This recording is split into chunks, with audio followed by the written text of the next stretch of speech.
Kingdomino.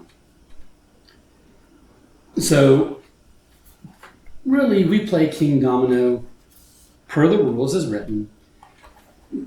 However, in those rules, there are some scoring variants.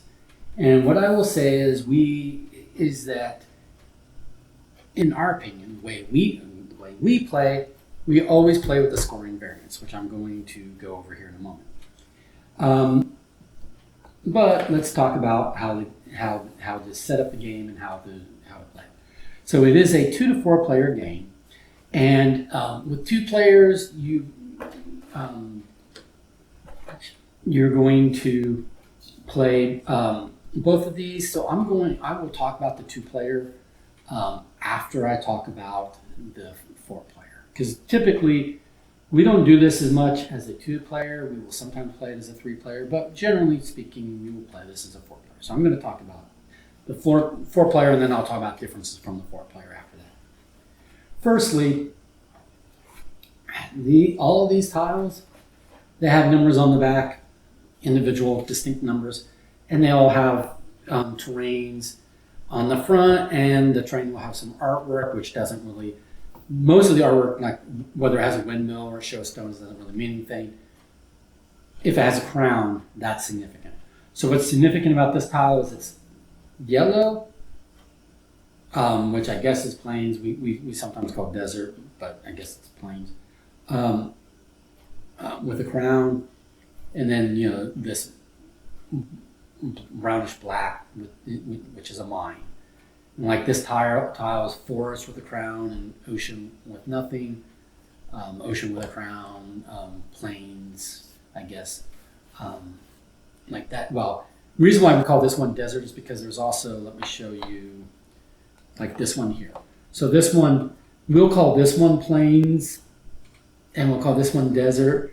This one's not really, I guess, technically desert, but that's just what we end up calling it, right? They give you, on the back of here, a square distribution. It's not a tile distribution. It doesn't tell you how many of the tiles with this arrangement there are, but it's saying that there are, amongst all of these tiles, there's 21 domino halves, if you think of this like a domino tile. There's 21 total domino halves that are this, what we call desert, with no crown. And there's 5 with a crown total. Now what they're paired up with, like this one's paired up with that, and this one's paired up with that, this isn't going to tell you that. But this reference is good to keep in play, regardless of how many players you're playing with, regardless of how experienced those players are. Just keep this on this side, so that people can know whether or not they're in any hope of them getting more crowns or more of a particular terrain type. Because if they've already seen, this many of the swamps come out, swamps looking like this, then there's no more swamps to be had, so you're not trying to build any more swamp terrain, okay? But what's important, this shadow of Nessie or whatever, some sort of sea creature in the middle of the boat, they don't matter. This is just ocean without a crown, ocean without a crown. That's what matters. Ocean with a crown, what we call desert without a crown. That's what matters about this. And the numbers on the back. So, for a 4-player game, you're going to take all of these tiles and you're going to give them a mix, give them a shuffle, okay? However you best want to do that, face down, right? Going to go in some sort of face down mix, shuffle, whatever. And then we recommend putting them right back here in your little box, okay? Just like so. And if you shuffle every time when you put the game away, then you don't have to shuffle as much when you get the game out again, okay? You just want to make sure that they've been shuffled and mixed at some point since you last played. Because when you play, these will naturally find themselves getting sorted by terrain type, and you don't want them coming out sorted by terrain type. That's the crucial thing. You also don't want them coming out numerically. it, like, you know, in numerical order. Okay. So you're going to put all these back here. And then, again, talking about the 4-player game, everybody's going to start like a kingdom. And because in the 4-player, you're only using you're using your king to basically select tiles. Your other pawn, which we call the queen, you can just put sitting at home at the castle. Or, you know, you could do it the other way. The queen goes out and the king stays home. We don't care, right? However you want to do that. But you have a starting tile. And you have your castle and, you know, pawns. And, you know, the pink player would have theirs and so forth. I'm not going to get all of these out necessarily, but, well, maybe I will, maybe I won't. We'll see how it goes. But the point is you'll have 4 of these that are available for tile selection, and then the rest are just, you know, you have your starting tiles, okay? So, the point of the game is that the most points in the game, and it's a finite round game. Now, in a 4-player game, the game will last until you're out of tiles. And what happens is at the start of the game, you'll randomly determine an initial player order. So we just do this by dropping wood. Which dropping wood just means shuffle up the meeples in your hand, drop them in the order in which they dropped out is the order in which, you know, they're going to play. Okay? So we dropped wood, and for the first draft, because this is a tile drafting tableau building game, you're going to put 4 tiles, and you're going to arrange them for everybody in like kind of a top-down fashion. So, assuming we've got 2 players sitting over there, 2 players sitting over here, this would be maybe, you know, and you got table space for everybody. This might be an arrangement, you know, kind of thing, right? And you want these to be numerical with the lowest number up top, highest number down at the bottom. Then you're going to reveal this first set. What this ensures is that basically lower numbers are statistically less valuable tiles. These are all good tiles because they'll have crowns on them, and we'll get the crowns here in a moment. But this, notice it has 1 crown, right, and not a crown. Versus these have a side with 2 crowns. So these are statistically worth more than these. That's why these have higher numbers than those do. But you want them to be in this, when they come, you're going to bring them out and they're not going to be numerically sorted. But when you place them, you're going to place them from lowest to highest number before revealing them. So now the blue player is going to go, and the blue player is going to pick one of these tiles. Not take it, but just put their king or queen, whichever you choose the person to be, on it. So let's say the blue player wants that one. Pink player goes next, and they pick this one. Green goes next and picks this one. Yellow goes next and picks this one. For the whole rest of the game, the consolation prize to getting a tile, to picking a tile that's less statistically valuable. So green and blue got the most statistically valuable tiles. Pink and yellow got the least statistically valuable tiles out of the selection. But in the second round of the game, 4 more tiles are going to come out, and they're going to be placed again in ascending order, so lowest to highest, and then revealed. And notice we haven't taken any tiles yet. From this point on, we'll start taking tiles. Okay, this is how this game is played. But now we are no longer dropping wood to determine turn or draft order. Instead, we're going to go top down. So pink, who chose or was left with, depending upon what their turn order was, but they got the 23, statistically less valuable than this tile. Maybe situationally more valuable to them. It depends. But now they get first pick. So now maybe they're going to go, oh, okay, I have this. I want to pair this. You know, now that I have this, I like this one. And then now that they move, when you move your pawn, your selector pawn, your king or queen, from one tile to the tile in the next row, that's when you place the first tile. So they're going to move here and then place this tile. And the pink player has to place, the placement rules are, has to be adjacent, orthogonally adjacent to their starting tile. First one certainly does, right?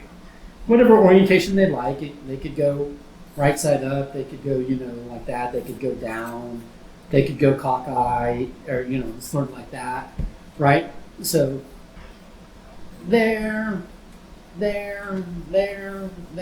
all kinds of, things they could do, just so long as orthogonally adjacent, right, to one full edge. You wouldn't go like that, ever, okay?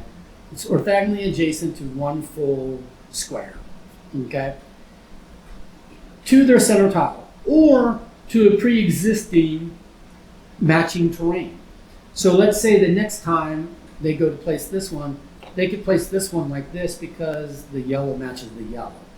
They could have placed this anywhere adjacent to their starting tile because that's always legal.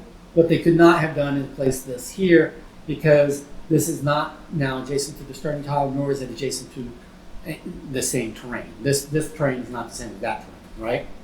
They could do this because even they could do this because even though these two are not the same, these two are.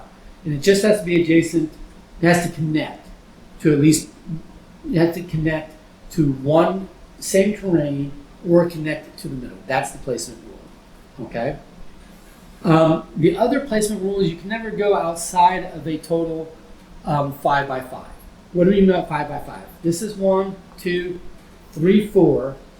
So if they later got a tile here, even if this was legal, which it's not, let's try to find one that might be. Well, let's just say that they ended up with this tile later. Okay? They could not place this one here because that would be 1, 2, 3, 4, 5, 6 wide, right? They could do that because that'd be 1, 2, 3, 4, 5, and that's the limit. So you can never be more than 5 wide or 5 tall. You can't go more than 5 squares total width, and that's a total width. So in other words, this is also not legal because this would be 1, 2, 3, 4, 5, 6. Your total width and your total height, either one cannot be more than 5 squares. That is another placement rule. Okay. So, back to this whole draft order deal. So, because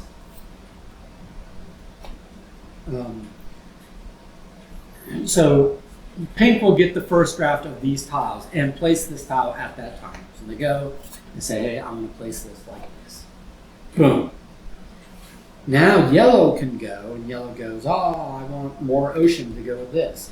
So yellow over here is going to, maybe they'll place this here, and they want to, and then next time they intend to place their ocean down here or something, right?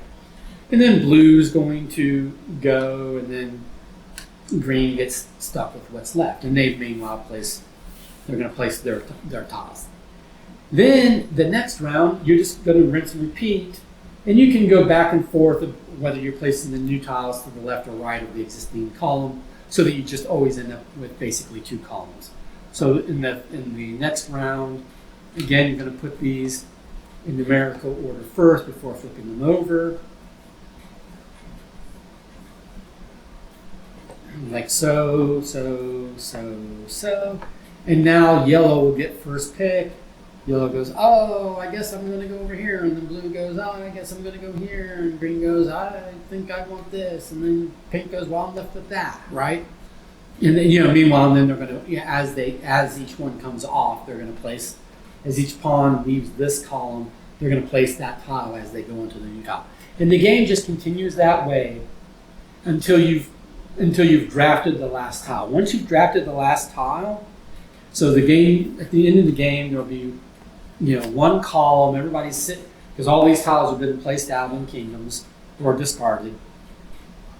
Then everybody just places their last tile because there's no more tiles to choose. That's when the game will end in a 4-player game.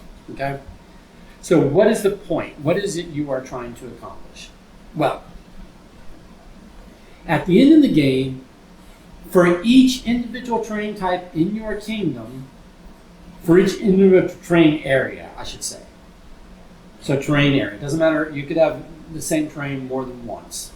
So you could have, multiple, you could have the same terrain type being scored multiple times. But I'm just going to set this up like this, and maybe steal this one. And this would I would have more tiles than this by the end of the game, but I'm just showing you how scoring you go.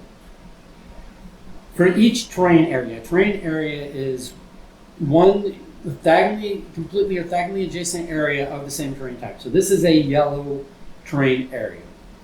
This is we call it desert. This is a desert terrain area. We call this a swamp terrain area. This is a mines terrain area. This is an ocean terrain area, a forest terrain area, another ocean terrain area, a plains terrain area, and a plains terrain area. So for each individual terrain area you're going to score it and add that to your score. The way it scores is the number of squares in that area times the number of crowns. So what you'll notice is that in this example, at the end of the game, if this was my setup, which it would not be, this would be 1 crown times 1, 2, 3. So this terrain area would be worth 3 points. This terrain area is 1 crown times 2, so this would be worth 2.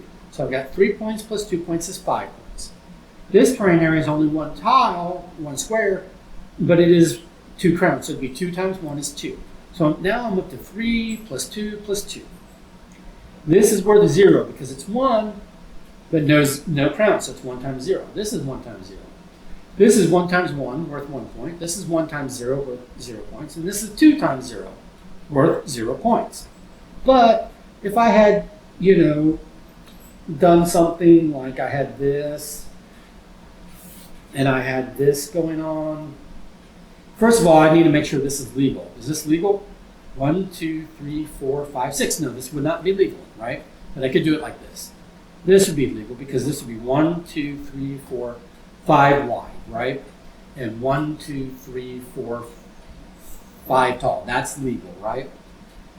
Well, now all of a sudden, this ocean is worth 1 times 1, 2, 3, 4, 5, right? And this is another 2 points by itself out here. This is 0 points by itself out here. You're going to add all those points. Now, there's a scoring variant that we always play with. Again, this is how we play. So it is an option in the book, but we always play with it. And the scoring variant goes like this. I'm going to read it out of the book, but then I'm going to tell you why you don't need to read it out of the book, okay? So, the scoring variant, I'm trying to find the English version of the scoring variant. This rule book has the same rules in multiple languages, which is great, but it does mean when I'm looking for the, here we go. So we do the Harmony and the Middle Kingdom, okay? So the Harmony variant and the Middle Kingdom variant we always play with. The Harmony variant says players get an extra 5 points if their kingdom completes an entire 5x5 grid. So if I had tiles here, I'm just going to pretend that these are legal. They're, if I have an entire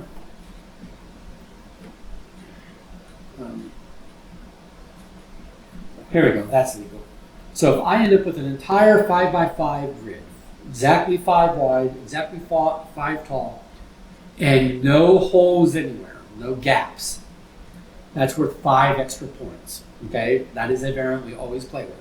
So I always teach this. I teach this game to new people. I'm like, you get 5 extra points if you have a completed kingdom.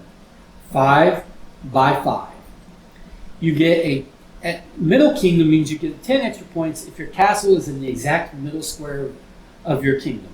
And that is an independent 10 points, meaning you can get the 10 points for being in the middle, regardless of whether your kingdom is complete. So let's say at the end of the game I was like this. I would not get 5 points for completed kingdom because I got a gap here. But I'm still in the middle because I'm 5 by 5, and this is in the middle of that 5. If, however, we rearrange some things and, some things were over here, right? And I'm a little lopsided at the end or something. Well, now I'm maybe 5 by 5, 1, 2, 3, 4, 5. 1, 2, 3, 4, 5, right? But I'm no longer in the middle. So you get 10 points if this is in the exact middle of your kingdom.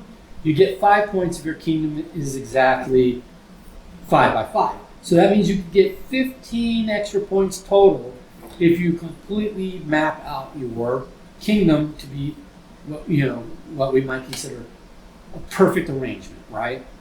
So that makes it a little more like a polynomial game in that it adds that extra layer of, extra objective that you're trying to go for. So really be, very precise with how you're laying these things out to accomplish, your deal, right?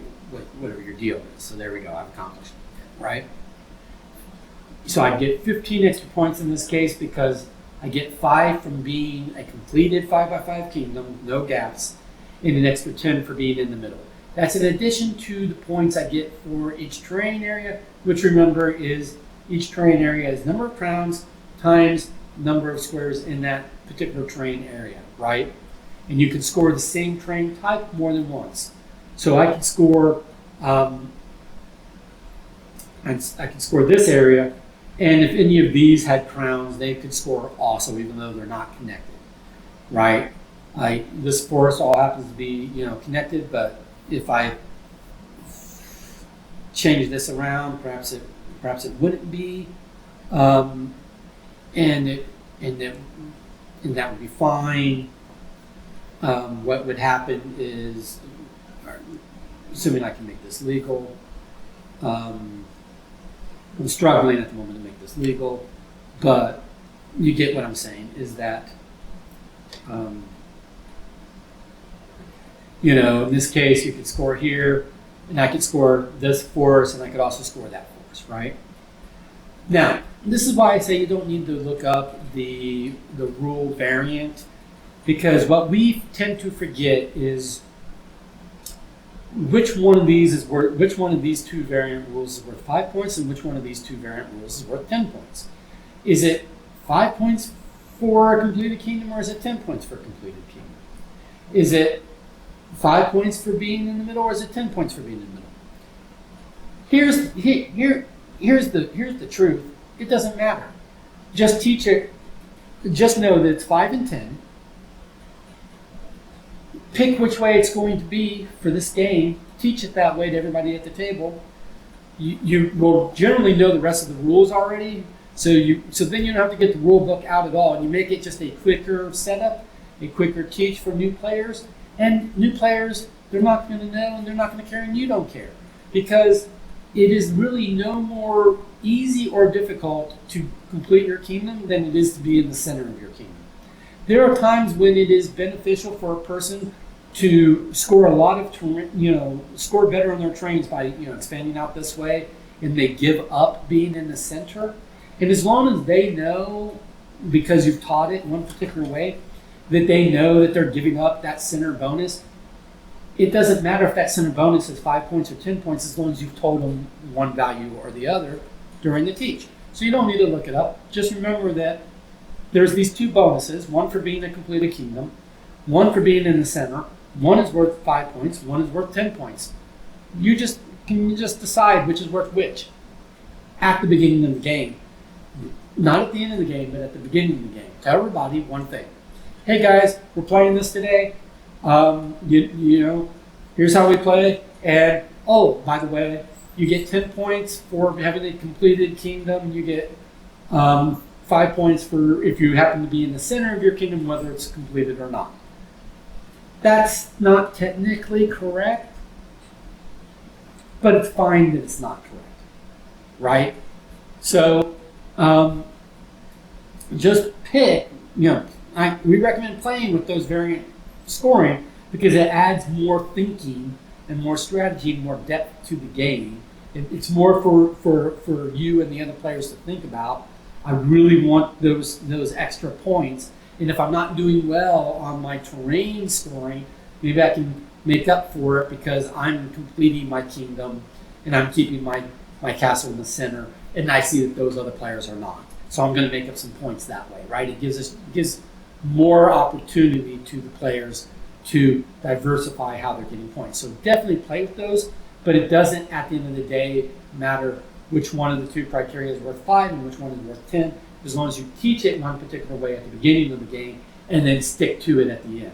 Don't at the end pull the rug out from people and go, oh, we said that being in the center is worth, the center kingdom is worth 10, but I've looked it up in the rule book and that's only worth 5 actually. So even though you played your whole game towards that, thinking you were going to get 10 points, we're only going to give you 5 instead. That's not consistent. Even if it's accurate, it's not consistent.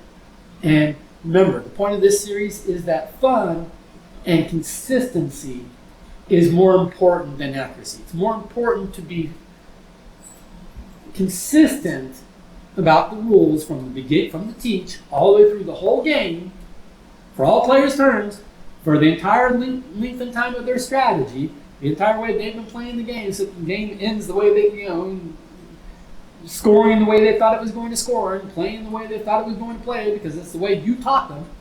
That's super important. Consistency is super important. And fun is important. Being strictly accurate to the rules is not important. So especially if you've got impatient players or younger players, you're teaching this to younger kids who can really play. I've had 4-year-olds play this game well. So this is a great game for families. It's a great game for adults, but it's a great game for families because kids can learn even if they don't score the best, you can teach them how to place the tiles legally and they can get it. They will get it. 4, 5, 6-year-olds, they can play this game with a little help, but they will catch on. But what they don't want to do is sit there while you read rules or while you look up trying to find, like I was trying to find that one page that explains in English the actual scoring, values for the two scoring conditions. You don't need to make anybody, suffer that extra minute or two. Just pick a way to teach it. Know that one's worth 5, one's worth 10. I would not make both worth 5 or both worth 10. It's fine to remember that one's worth 5 and one's worth 10. Pick which one is which. And then have fun with the game. This is the 4-player way of the game. This is the 4-player game. So how is the 3-player different? The 3-player plays the exact same way, but they will tell you to take a certain number of tiles. Oh, I should say that when you place in a tile, before I go to the 3-player, you can, like if I get this tile and I don't have a good place for it, if I have no legal place for it, like, let's say I got this, tile at this point in time, you'll notice I cannot legally place it here because it does not connect to the center. It does not match the terrain of anything orthogonally adjacent to it. I would have to discard this tile out of game and now I'm going to have a gap in my kingdom. That is a way you can end up with a gap in your kingdom, right? But I could also just choose not to place it because I might, earlier in the game, I might have, like, let's say I could legally place this here, but I know I'm going to score better on water, so I don't want to place this here because I'm scoring nothing for it. Yellow and yellow with no crown is 0 points. So I'm going to not place it and just discard it so that later I can hopefully get a water in there and increase my water score, right? So you can choose to not place a tile or you can be forced to not place a tile if you have no legal place to place it, okay? Now, when talking about a 3-player game. 3-player game plays exactly the same as a 4-player game. They just tell you to randomly remove a certain number of tiles from the game. And specifically, and it's right at the beginning, Um, in the setup, I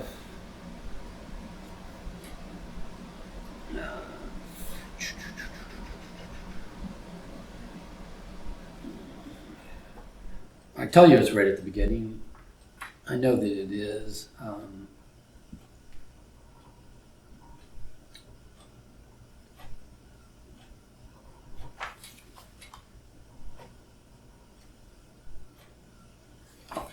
Adjustments on the last page. Okay. For 3-player games, you're going to play with 48 dominoes. That means that you're removing a certain number of these, and you're going to do it randomly. You end up with the same number of rounds, which is the perfect number of rounds. You have exactly in a 4-player game or a 3-player game, you have exactly enough rounds for everyone to build a perfect kingdom. No more, no less. So if someone discards a tile, they will not end up with a perfect kingdom. Okay. Now, and that's important to do. So in a 3-player game, randomly move some tiles. It makes the 3-player game a little less attractive a game option to get the table than the 4-player game. The reason being is because then your counts on here are not correct. There's going to be some number of these squares that randomly have been removed. And because they're randomly removed, you as the player might be building, I might be leaving space for more mines, but it could just be that randomly a good number of these mines are out of the game. I have no way of knowing if that is or isn't the case. So it makes it harder for me to strategize how I'm going to build my terrains if I don't have this exact count of the tiles, right? I can always look at what other people have played, and I can look at what's out and subtract from there. But in a 3-player game with some tiles removed, I don't know which tiles have been removed, so therefore I'm guessing. We're all in the same boat. I'm not saying it's not consistent. I'm not saying it's not playable that way. Because we're all in the same boat. We're all in the same disadvantage of it. We are all like, are there going to be more swamp tiles or not? Do we have more of these 2-crown, what we call plains tiles? I don't know. Not until the end of the game. Maybe they were randomly removed. Maybe they weren't. But for that reason, we tend to not play this as a 3-player game unless I'm introducing this to younger children. Then a 3-player game is fine because I'm not really trying to strategize to win. I'm trying to teach them how to play the game, right? And have them have fun. I'm concentrating on their fun. So a 3-player game with kids or whatever is, or a really new player who's not really into games and they want something really light and quick. This is light and quick, and that's fine. But with my serious board gaming friends, when we play games seriously and we're really trying to win. If there's 4 of us, we're going to pick. If there's only 3 of us, we're going to pick some other game besides Kingdomino because we don't like the ambiguity to the strategy that introduces. In the 2-player game, you play with all the tiles. So you don't have tile ambiguity. The 2-player game plays exactly like the 4-player game. It's just that you have 2 dudes and you're drafting 2 tiles. But you're playing the same number of tiles. So there's still as many rounds as necessary for each player to complete, each of the 2 players to complete their kingdom, right? But you'll also play for a 2-player because you're like, but there's going to be far more tiles than a 5x5 kingdom can hold. And that is true, except that when you do 2-player, the other neat feature is that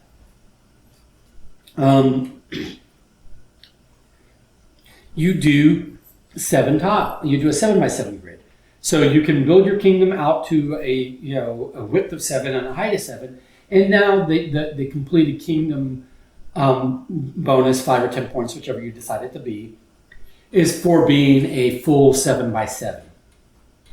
The difference between a 5x5 and a 7x7 is exactly all the tiles that would make up the other 2 players, meaning all of these tiles all combined together is exactly enough tiles for 2 7x7 kingdoms. So that's how you play this at 2-player. This is a perfectly good, perfectly fine 2-player game. It's a perfectly good, perfectly fine 4-player game. We only kind of caution against playing 3 players because it's extra setup because you have to randomly move a certain number of tiles to leave exactly 48. And if you don't remember how many tiles are to begin with, then you're having to count out the tiles to keep and then discard the rest. It's, that makes it a little more hassle than it's necessarily worth if you have other 3-player game options. Okay? So that is how we play Kingdomino. Thank you very much.